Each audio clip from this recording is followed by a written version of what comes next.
हरियाणा के 590 करोड़ रुपए के कथित बैंक फ्रॉड केस में एक चौंकाने वाला खुलासा हुआ है। सरकारी खजाने की रखवाली करने वाले 4 बैंक अधिकारी तो पहले ही सलाखों के पीछे हैं, लेकिन अब शिकंजा सरकारी सिस्टम के अंदर तक कसने लगा है। एंटी करप्शन ब्यूरो ने पंचायत विभाग के सुपरिटेंडेंट को गिरफ्तार कर साफ संकेत दे दिया है कि ये सिर्फ बैंकिंग फ्रॉड नहीं, बल्कि सिस्टम के भीतर तक फैले नेटवर्क की पूरी कहानी है। अब तक 5 गिरफ्तारियां हो चुकी हैं और जांच में 2 आईएएस अधिकारियों के नाम भी सामने आए हैं। आईडीएफसी फर्स्ट बैंक की चंडीगढ़ ब्रांच में 590 करोड़ के कथित फर्जीवाड़े का खुलासा कैसे हुआ, ये तो हम आपको पहले ही बता चुके हैं, जिस पर सीएम नायब सिंह सैनी ने कहा था कि जनता का एक भी पैसा कहीं नहीं जाएगा और काली कमाई करने वालों को बख्शा नहीं जाएगा, जो कि अब धरातल पर होता दिखाई दे रहा है। फ्रॉड केस की जांच आगे बढ़ी तो कड़ी सरकारी सिस्टम तक जुड़ गई। पंचायत विभाग के सुपरिटेंडेंट की गिरफ्तारी से ये साफ हो गया कि बैंक और सिस्टम मिलकर सरकार के पैसे को चूना लगा रहे थे।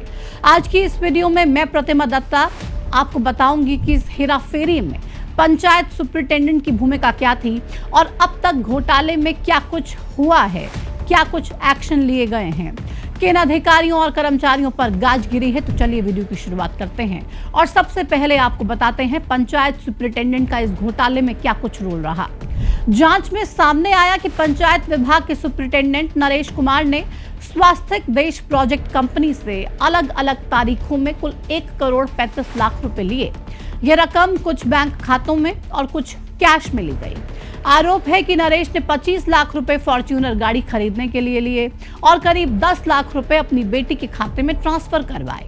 जांच के मुताबिक नरेश कुमार बैंक अधिकारियों और कंपनी के लोगों के बीच बिचौलिए का काम कर रहा था। सुपरिटेंडेंट ने मिलीभगत से फर्जी दस्तावेजों के जरिए सरकारी खातों से पैसा निजी खातों में ट्रांसफर करवाया। जांच एजेंसियों के मुताबिक बैंकिंग सिस्टम की कमजोरियों का फायदा उठाकर सरकारी विभागों के खातों से रकम कई चरणों में ट्रांसफर की गई ताकि शक की सुई उन तक ना पहुंचे।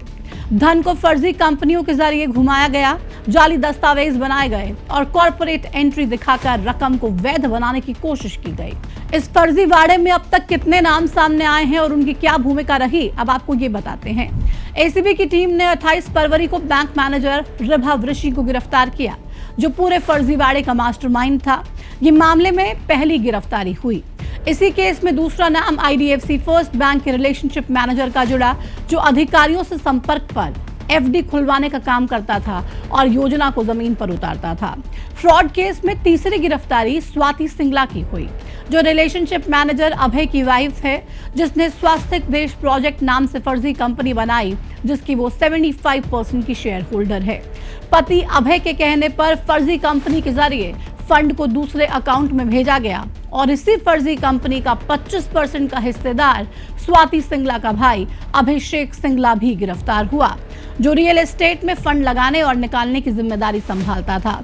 और अब सरकारी सुपरिटेंडेंट नरेश कुमार एसीबी के शिकंजे में आया, जिसने अधिकारियों और कंपनी के बीच कड़ी का काम किया।